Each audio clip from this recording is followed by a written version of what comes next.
O vídeo anterior, que eu falei sobre o que significa ser cristão, eu mencionei a respeito de sermos espírito, alma e corpo.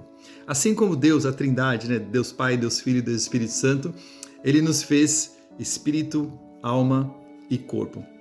Eu só vou dividir um pouquinho aqui para você e vou mencionar 3 versículos bíblicos para te encorajar a ler e a você receber as suas próprias revelações, tá bom? Esse é o intuito do vídeo, trazer algumas coisas para que vocês possam gerar curiosidade e buscar conhecimento.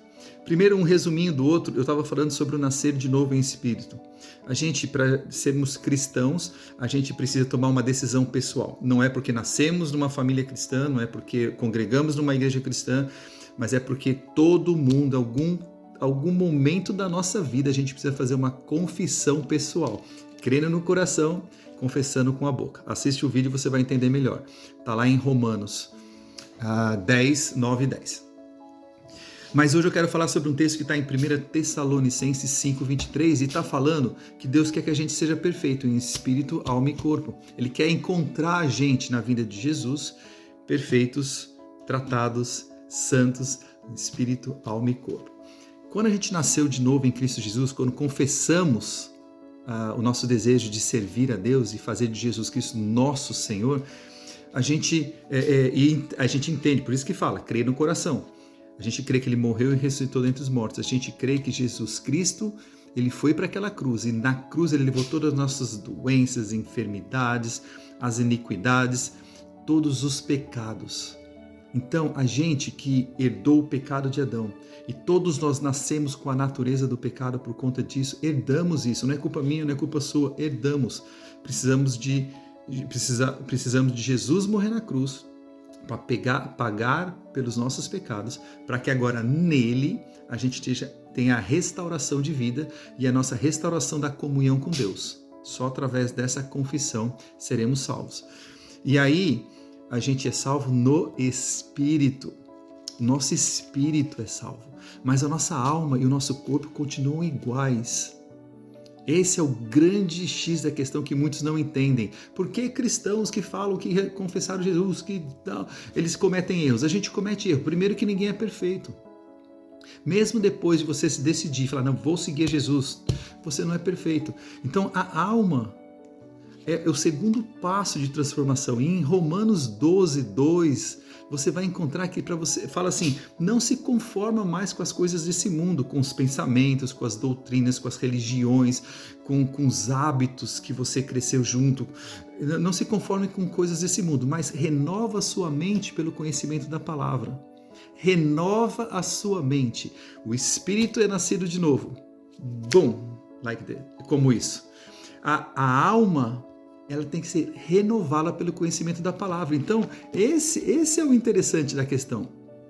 Você vai ler, por isso que a gente lê a Bíblia, por isso que a gente estuda a Bíblia, por isso que a gente vai para a igreja, por isso que a gente tem orientadores, por isso que a gente faz isso. Ora, pede revelação para Deus, entendimento, sabedoria, porque eu preciso renovar a minha mente. Eu não quero mais viver por aquilo que eu aprendi dos meus pais, aquilo que eu aprendi com as tradições de família, com aquilo que eu aprendi com religião, com um pastor, com um padre, com um líder espiritual. Eu não quero mais viver aquilo se não estiverem de acordo com a palavra de Deus, mas eu preciso da minha própria revelação, do meu próprio entendimento pela palavra. Você vai se surpreender quando você começar a ler e estudar a palavra de Deus, quantas coisas que a gente aprendeu por tradição que não estão de acordo com a vontade de Deus. Por isso que é um crescimento pessoal. E isso é sempre bom, porque em Deus só tem coisas boas pra gente. Todas as coisas boas vêm do Senhor.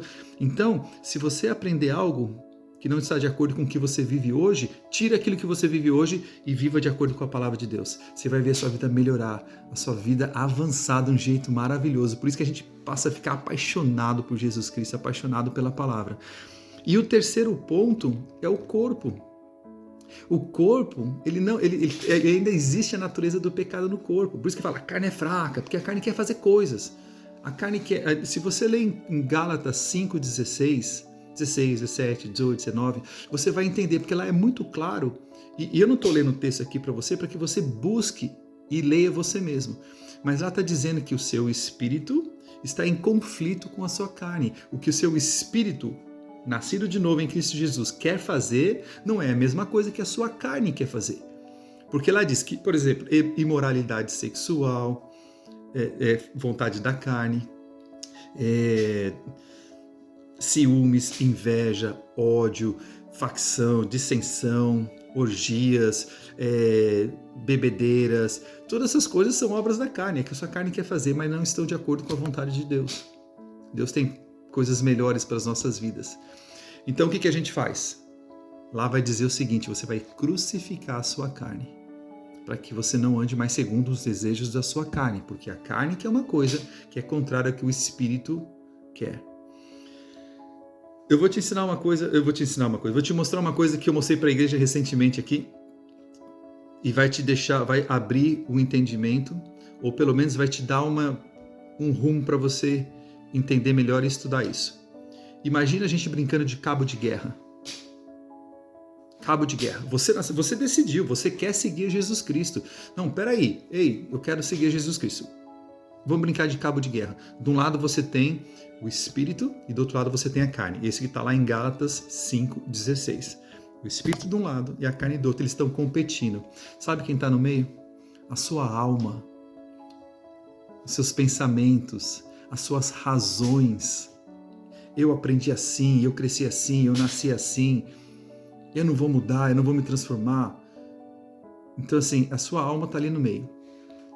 Se você continuar pensando desse jeito, o seu corpo e a sua alma vão estar de um lado, nesse cabo de guerra contra o Espírito. E sabe quem vai vencer? A sua carne. E você vai ser uma pessoa nascida de novo, mas fazendo as vontades da carne, ou seja, andando em pecado. Um crente carnal, que a Bíblia diz. Você deve ter ouvido essa expressão em algum lugar.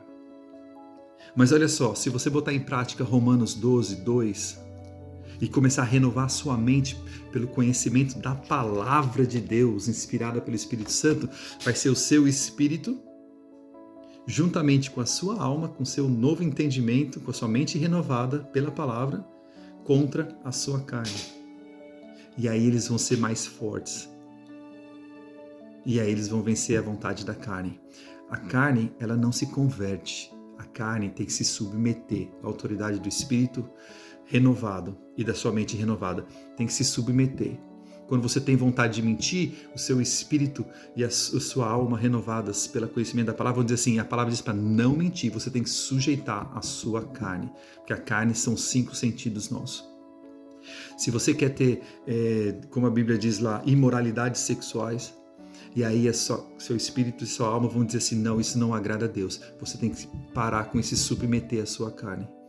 Crucificando a sua carne, crucifica, dói, dá vontade de fazer a vontade da carne, mas você fala, não, vou seguir fiel àquilo que eu tenho aprendido com a palavra de Deus. Tá bom? Espero que tenha te ajudado, que você tenha pelo menos aberto o entendimento para você começar a buscar nesse caminho mais entendimento e revelação da palavra. Porque tudo aquilo que eu estou falando, eu encorajo você a buscar na palavra uma revelação pessoal através do Espírito Santo de Deus que habita em você, se você já nasceu de novo em Cristo Jesus. Se não, essa é a decisão certa. Fica na paz.